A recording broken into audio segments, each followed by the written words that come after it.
lição de número 15, né? Começando aí com o texto de Efésios, capítulo 4, versículo 15. Nós estamos falando sobre crescimento integral. Crescermos de maneira integral, né? Efésios 4, 15, da página 114, aí do livro Crescimento Integral. Vou ler aqui. Antes, seguindo a verdade em amor, cresçamos em tudo naquele que é a cabeça, Cristo. Cresçamos em tudo naquele que é a cabeça, Cristo. Vamos orar mais uma vez? Obrigado, Senhor, pelo privilégio que o Senhor nos dá de podermos estar aqui reunidos para aprender da Tua palavra. Que possamos, ó Deus, como acabamos de ler, crescer em tudo. Naquele que é a cabeça, Cristo Jesus, e nós, corpo de Cristo, membros do corpo de Cristo. Ó Deus, dá-nos o crescimento em número e em santidade. É o que te pedimos em nome de Jesus. Amém. Agora, vai lá para a página de número 118, né? Nessa parte final aí, a pergunta de número 4, né? Dando continuidade nesse livro aqui, ó. Vocês estão com ele aí, Crescimento Integral? Página de número 118, parte final dos nossos estudos no livro Crescimento Integral. E a última estudo vai falar justamente sobre isso, crescimento integral, crescer em tudo, né? A pergunta de número 4 diz assim: você vê progresso, estagnação ou regresso em sua caminhada espiritual em relação aos últimos tempos de sua jornada pessoal? O que você vê? Houve progresso? Está estagnado? Está regredindo? Como é que está? Está avançando? Fazendo uma análise aí dos anos de crente que você tem, progrediu, cresceu mais no conhecimento da palavra de Deus, né? Já conhece de cor todos os livros da Bíblia, né? Já aprendeu a cantar a musiquinha para saber de cor todos os livros da Bíblia, já tem noção do que cada um fala, né? Diz, e principalmente das doutrinas essenciais da palavra de Deus, né? Você conhece? Seu conhecimento também, não só intelectual nas doutrinas, mas também na prática, está desenvolvendo no momento devocional, né? Está crescendo na oração, no jejum, no discipulado, na evangelização. Você vê essas áreas crescendo no dom que você recebeu de Deus, né? O ofício. Você percebe esse crescimento na sua vida? Vamos falar com o Senhor, né? Para dizer como Paulo não está acomodado, né? Eu quero avançar, como diz Paulo, eu quero avançar para crescer mais ainda. Amém? Esse é o seu desejo também? Vamos abrir lá em 1 João 2, de 12 a 14, né? Nós temos uma analogia entre o desenvolvimento físico e psicológico da vida humana com o crescimento espiritual. Quais são as 3 fases da vida utilizadas para ilustrar o desenvolvimento da caminhada cristã? Quais são essas 3 fases aí nessa analogia usada pelo apóstolo João, né? Capítulo 2 de 1 João, lá no final da Bíblia, perto de Apocalipse. Pelo menos os livros do Novo Testamento já sabe de cor, né? 1 João, capítulo 2, versículo 12 a 14. Todo mundo achou? Diz a palavra de Deus: filhinhos, eu vos escrevo porque os vossos pecados são perdoados por causa do seu nome. Pais, eu vos escrevo porque conheceis aquele que existe desde o princípio. Jovens, eu vos escrevo porque tendes vencido o maligno. Filhinhos, eu vos escrevi porque conheceis o Pai. Pais, eu vos escrevi porque conheceis aquele que existe desde o princípio. Jovens, eu vos escrevi porque sois fortes, e a palavra de Deus permanece em vós e tendes vencido o maligno. Então, aqui uma analogia do crescimento, né, espiritual que devemos ter. O que repete aqui duas vezes aqui? Quase que a mesma coisa. É com relação ao pai, ao filho, aos filhinhos ou aos jovens? Qual que é a repetição aí? Que diz praticamente a mesma coisa para uma categoria dessas pessoas.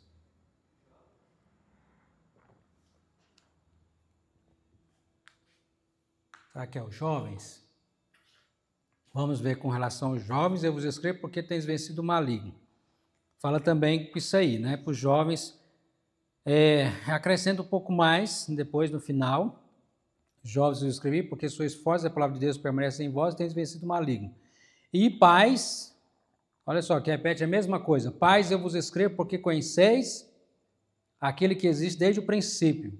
Aí novamente no 14 fala, pais, eu vos escrevi porque conheceis aquele que existe desde o princípio, né? Que é o nosso Deus, o crescimento espiritual de paz, maturidade, né? Maturidade espiritual. Olhando aqui, então, na nossa página 118, quais são as 3 fases da vida utilizadas para ilustrar o desenvolvimento da caminhada cristã? Filhinhos, jovens e pais. Filhinhos, jovens e pais, né?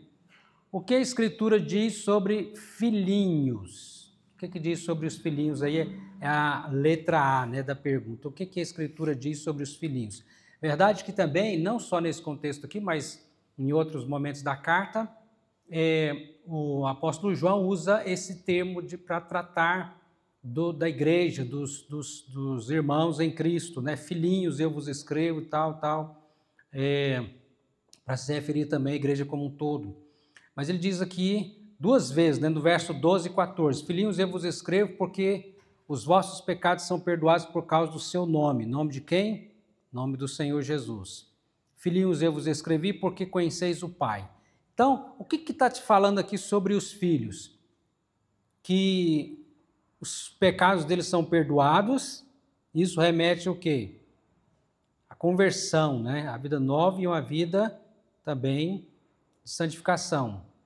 Alguém que experimenta, o filhinho, né? O filho é alguém que nasceu e agora o novo nascimento está crescendo, né?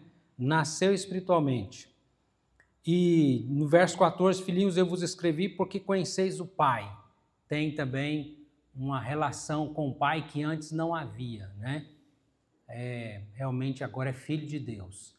E então, respondendo aí a letra A, o que a Escritura diz sobre os filhinhos? Que os pecados deles são perdoados por causa do nome de Cristo e que eles conhecem o Pai. Muito bem. O que a Escritura diz com relação aos jovens? Verso 13 e o verso 14, né? Jovens, eu vos escrevo, porque tendes vencido o maligno, que é o diabo, né? Então, jovens, já há aqui um desenvolvimento na fé, no crescimento espiritual, na batalha espiritual. E aí, novamente, verso 14, a parte final, jovens, eu vos escrevi porque sois fortes e a palavra de Deus permanece em vós e tendes vencido o maligno. Então, 3 coisas aí, fortes, a palavra permanece em vós, que palavra? Palavra de Deus. E tendes vencido o maligno, tendes vencido o diabo, as artimanhas de Satanás, né? Então, é isso que se refere, então, aos jovens. Podemos resumir então aí no verso 14, né? Aliás, no que diz respeito aos jovens, aqueles que estão crescendo espiritualmente na igreja, como também podemos aplicar isso aqui também, pedindo a Deus pelos nossos jovens também, né? E por todos, né? Porque tenham esse crescimento. Você tem lembrado os jovens da igreja e orado por eles, não só os biológicos, mas também aqueles que têm esse vigor, né? Esse vigor da força que vem de Deus. Sois fortes e a palavra de Deus permanece em vós, são vigorosos na palavra, no crescimento espiritual e vence as tentações. Amém? Você é um jovem, você também é um pai já em maturidade espiritual, tem gerado filhos espirituais. O que a Escritura diz sobre os pais? Verso 13 e verso 14. Pais, eu vos escrevo porque conheceis aquele que existe desde um princípio. E aí novamente repete, verso 14. Pais, eu vos escrevi porque conheceis aquele que existe desde o princípio. Mostra um relacionamento com Deus de maior intimidade, né? Maturidade. É o que vai dizer aqui na pergunta de número 6 aí da página 118, que diz assim, ó: qual é o caminho natural aos filhos e jovens? Qual que é o caminho natural para os filhinhos e para os jovens? Se tornarem pais, né? Esse é o caminho natural. Vai crescendo, até um dia, se for da vocação, né? Se não tiver o dom de celibato, casar. Mas mesmo que na vida espiritual não, que é diferente, no caso, não vai ter um casamento na vida espiritual assim, mas vai também ter um crescimento para que, como acontece na vida física, possa gerar filhos, né? Como diz o apóstolo Paulo, né, aos Gálatas, né? Vocês são meus filhos espirituais, né? Continuando aqui na pergunta de número 6. Espiritualmente, é o caminho da descrença para a crença. Então, os filhinhos, eles estavam na descrença antes da conversão e passou para a crença, agora crê. E passa da crença para a maturidade, né? Então, jovem, já tem uma maturidade, passou não são mais neófitos, não são mais meninos, crianças na fé, mas tem maturidade, tá? Da crença para a maturidade. E da maturidade para a influência. Então, os pais já têm uma influência maior, né? Então, houve um crescimento. Está vendo o desenvolvimento aí? Em que estágio você se encontra? Cristãos que amadureceram podem tornar-se pais e mães espirituais para outros. Quais os obstáculos maiores que precisam ser vencidos para que você avance da etapa que se encontra para outra etapa? Se você é um filhinho, está crescendo para ser um jovem, para ser um filhinho, onde precisa antes passar pela conversão, né? Pela conversão. E aí nasce espiritualmente, e aí vai crescer para ser jovens e depois pai, né? Ou pais. E aí, então, do que você precisa se desembaraçar, como diz o autor lá de Hebreus, né? Tem algum pecado que tenazmente, algum peso que está te atrapalhando na carreira cristã, nessa maratona cristã do desenvolvimento espiritual? Se tem, desembaraça. Olhe firmemente para o autor e consumador da sua fé, que é Jesus, né? Que é Jesus. Assim nós vamos crescendo. Então, onde você se encontra? É natural que alguém, por um tempo, seja filhinhos, depois jovens, depois pais. O que não é natural, espiritualmente falando também, é quando alguém passa a vida toda, muito tempo na igreja e não cresce, não desenvolve, né?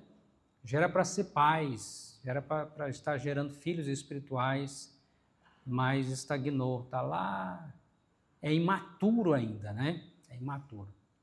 Já pensou a igreja de crianças, só de crianças? Complicado, né? Criança é bom e tem que ter, né? Criança é bênção, mas precisa ter todas essas fases, né?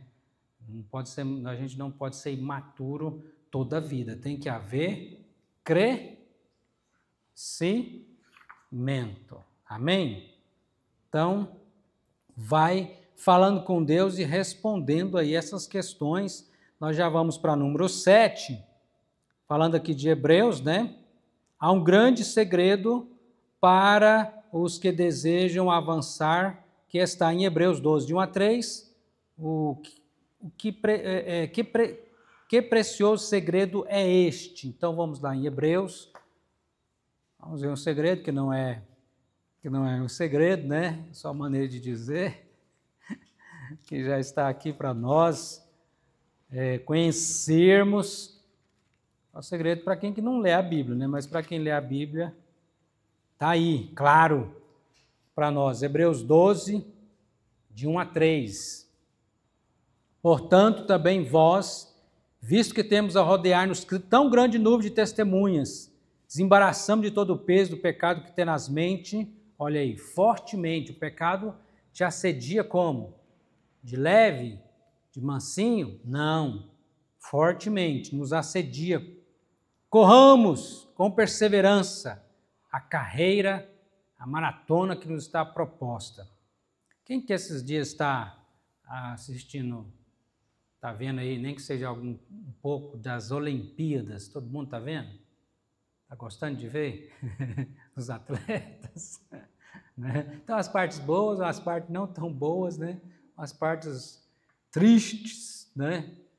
Umas coisas estranhas acontecendo nas Olimpíadas, né? Então, mas a gente vê o esforço, a dedicação, o sacrifício. Ser atleta não é fácil não, meu amigo. Achando que é brincadeira, é? Não. É suor, às vezes é lágrima, às vezes é até sangue. Para quê? Para que possa desenvolver e crescer e vencer e ter a vitória, né? Daqui a pouco nós vamos ler um texto também que fala sobre Paulo falando sobre do atleta, né? Mas nessa carreira, nessa maratona, eu gosto sempre de ver maratona, né? Eu gosto também de maratona de São Silvestre, gosto de ver os corredores lá, né? E as maratonas, né? Que mostram de fato é diferente da corrida de 100 metros, né? 100 metros é um tiro, né? Ali, poucos segundos, pronto, já acabou, já terminou. É impressionante, né? Menos de 10 segundos a pessoa correr 100 metros. É um negócio fabuloso, né? Mas a maratona é diferente. A maratona é um esforço, né? Que leva tempo, leva uma dedicação, e você não vê tantos músculos como você vê no maratonista, num corredor de 100 metros, né? E nós estamos na maratona não de 100 metros, ou na corrida, né? Mas nossa vida toda é essa corrida aí que a gente não pode desembaraçar. Imagine você correndo com um trem embaraçado nos seus pés. Você vai conseguir correr? Impossível, né? Então, tem que desembaraçar e fazer o quê? Olhar para o alvo. Não começa a olhar para... Começar a olhar para o lado, começar a ver defeito dos outros, começar... não, para com isso. Olha para o alvo. Você tem um alvo. Olhar firmemente para o autor e consumador da fé, Jesus, o qual em troca da alegria... Nós temos o exemplo. Jesus, em troca da alegria que estava proposta, suportou a cruz. Jesus foi firme no seu propósito, na sua missão, suportou a cruz, não fazendo caso da vergonha, do escárnio, da dor, da humilhação, mas está sentado à destra do trono de Deus porque ele venceu. E nos dá a graça de vencer também. Então, considerai, pois, atentamente aquele que suportou tamanha oposição dos pecadores contra si mesmo, para que não vos fadigueis desmaiando em vossas almas. Não fica desmaiado, não. Levanta e corre, né? Uma das coisas que ontem, não sei se foi ontem, não sei se foi ontem, foi hoje, eu estava vendo uma parte dos corredores, né? Aí tem aquelas corridas de obstáculo, né? De pular tem um obstáculo mais na frente, aí pula e depois e assim dando a volta. Nossa, de repente tinha uns que caíam, batiam naquele negócio lá e procutou no chão e desistia. Tem uns que levantavam e continuava, né? Aquela queda feia, levantava e continuava a corrida, né? E assim, nós não podemos ficar desmaiados, né? Porque o Senhor é quem nos sustenta e nos dá a graça para continuar firmes na carreira cristã. Amém? Mas vamos ver o texto lá de Paulo falando também da corrida, em 1 Coríntios, quando ele fala que ao pregar, ele tinha o cuidado, o zelo de 1 Coríntios 9, versículo 24, né? Tinha o zelo,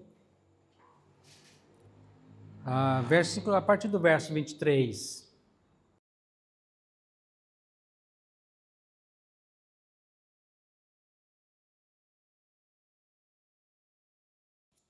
Amém. Então, e o verso 25 fala, né? Todo atleta em tudo se domina. Aqueles para alcançar uma coroa corruptível, nós, porém, a incorruptível.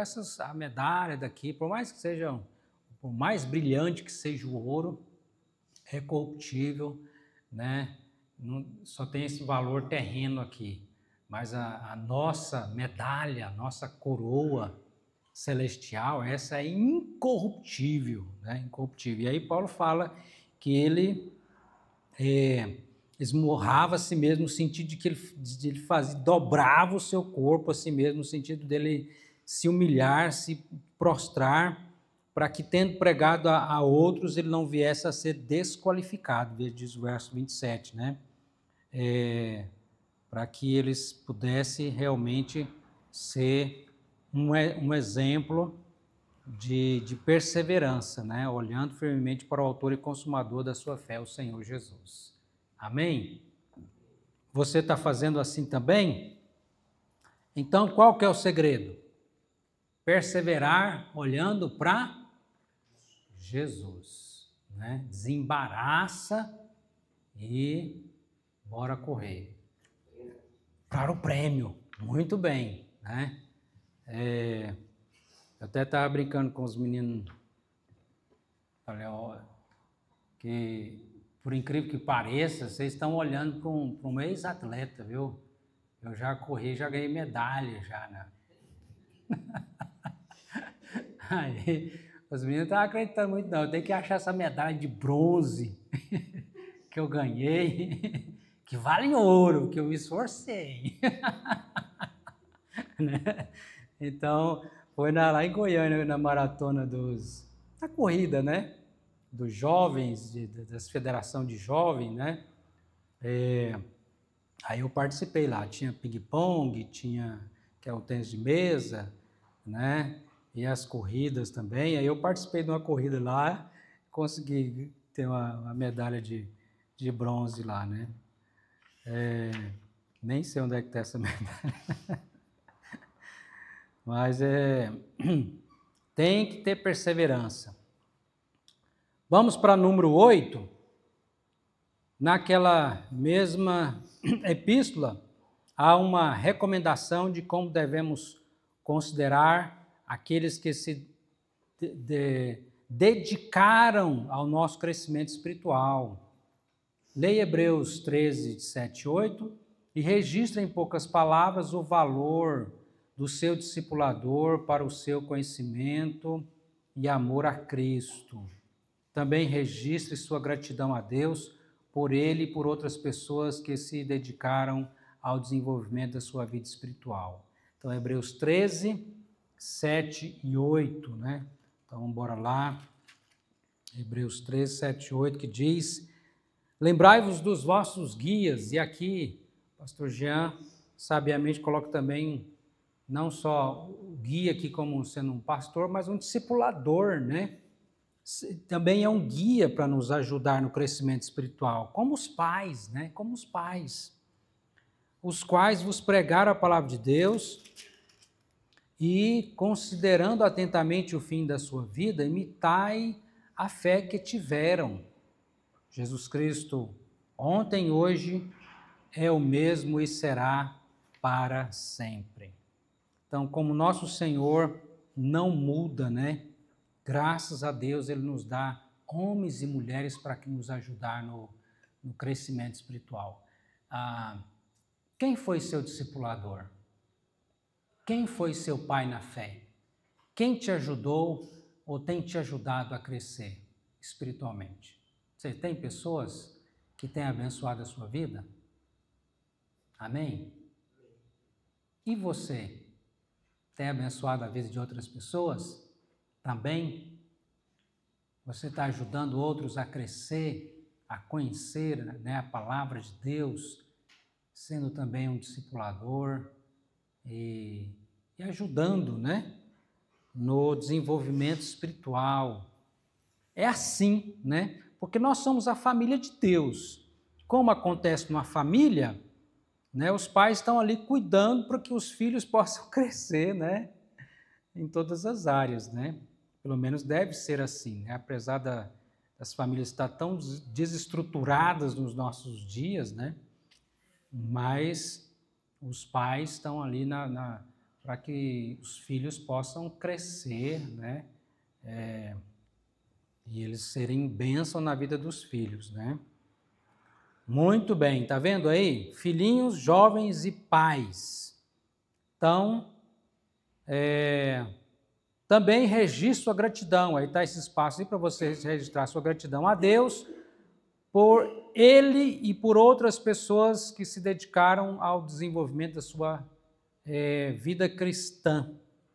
Agradeça a Deus. Se quiser até colocar o nome das pessoas aí, né? Deus, obrigado por fulano, por fulana, que foram bênçãos, que foram na minha vida, no meu desenvolvimento espiritual, né? Vamos para número 9, nós temos aqui vários textos no livro de Apocalipse, né?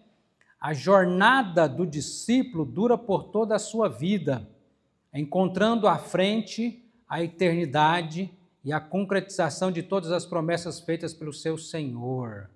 Lê algumas dessas promessas. Então vamos ver as promessas aí da palavra de Deus, conforme o texto de Apocalipse, capítulo de número 2.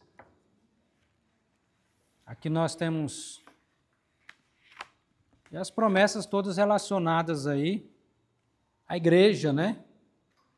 As 7 igrejas da Ásia, né? Que representa todas as igrejas no mundo todo, durante todas as épocas, durante todos os tempos. Apocalipse 2:7.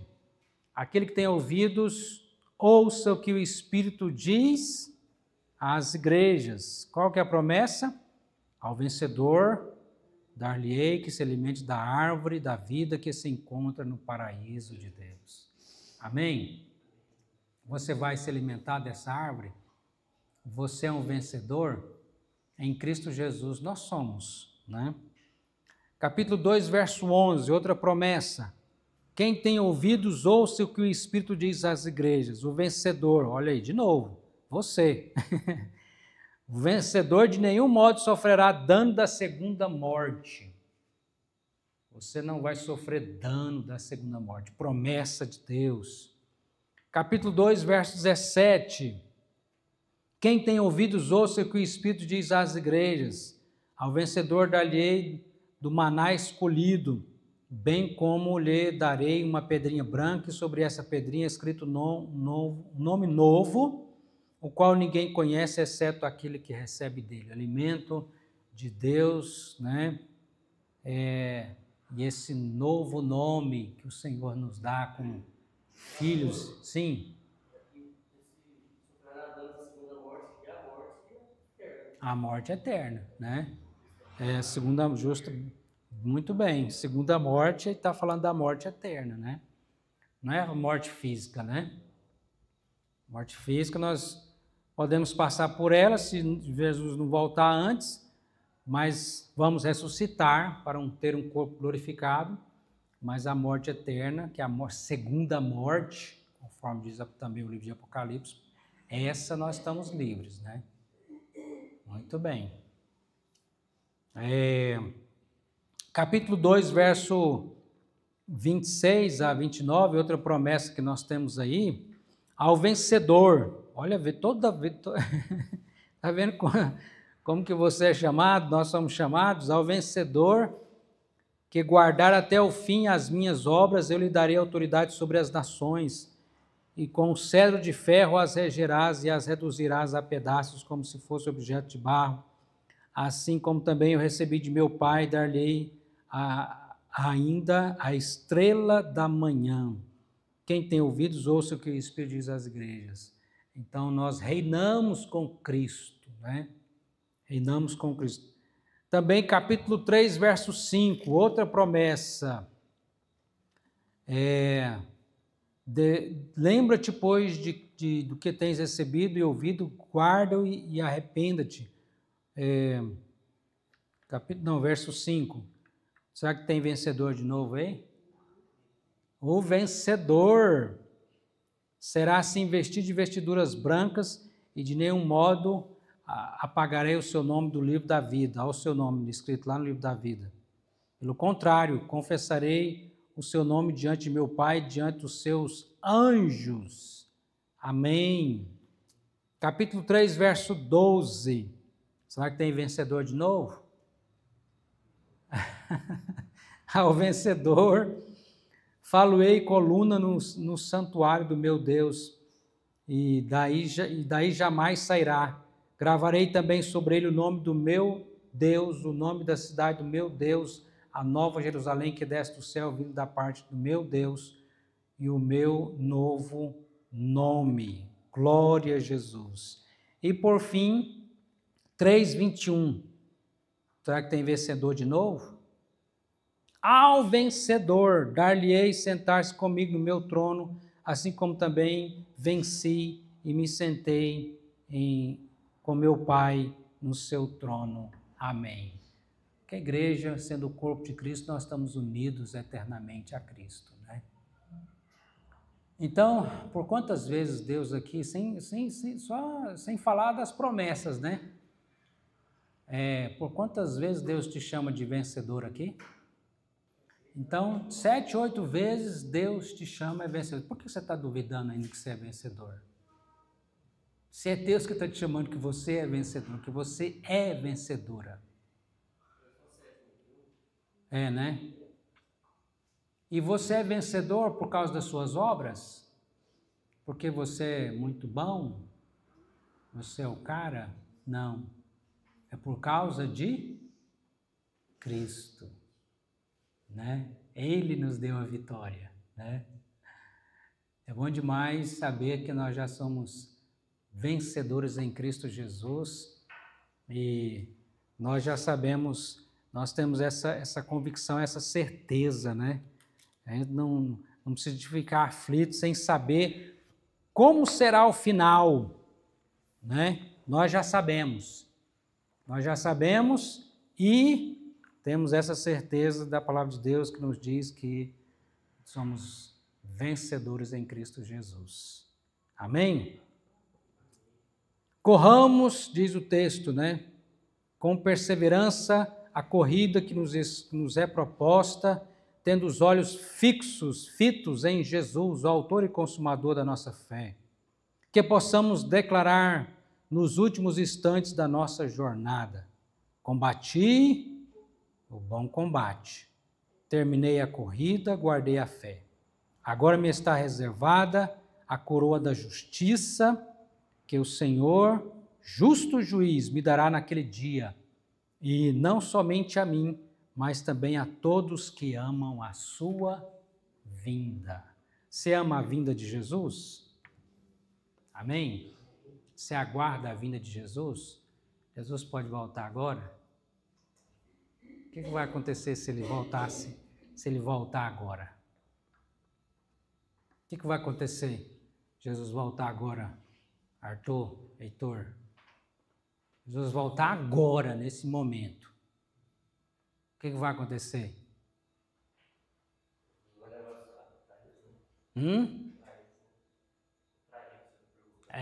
Mas pode ajudar também, professor Renato, quem quiser ajudar. O que vai acontecer? Jesus voltar agora. Jesus vai levar. Mas vai falando os acontecimentos aí. Você vai ouvir um som que o mundo inteiro vai escutar, né? A trombeta tocando. Guarda aí, hein? Todo olho, até no Japão, na China também, no mundo inteiro vai ver, né?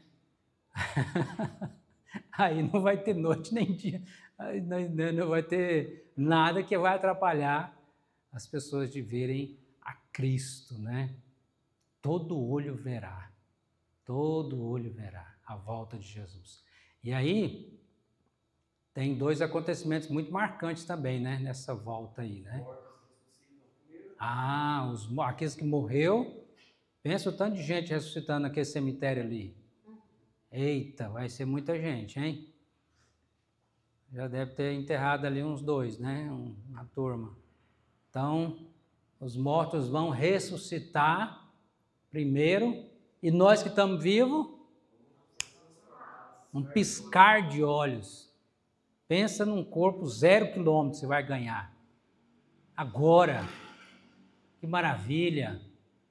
Eita, acabou as dores. Zerinho, acabou as preocupações. Tem mais conta para pagar. Né? Então, nem mais tristeza, nem dor, nem luto, nem sofrimento, acabou. E aí, quando os mortos ressuscitam, nós temos os corpos glorificados, o que vai acontecer? Nós vamos subir junto para o encontro do Senhor nos ares, nas nuvens. E diz a palavra de Deus que nós estaremos para sempre com o Senhor. Novos céus, nova terra. Né? Por isso que, de fato, nós possamos dizer, como a palavra de Deus nos diz, né?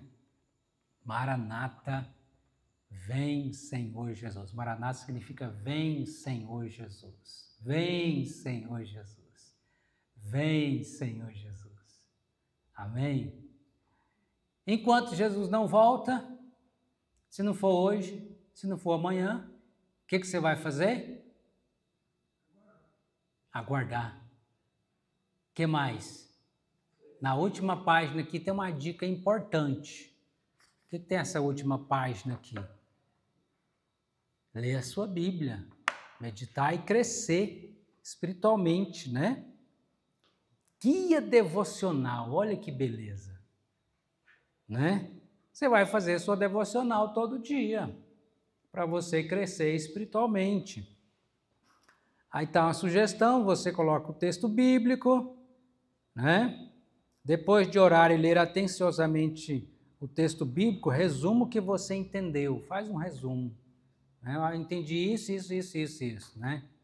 Como a gente estava comentando ontem no nosso grupo discipulado com os homens, cada um pode comentar um pouquinho do que entendeu do texto lido, né?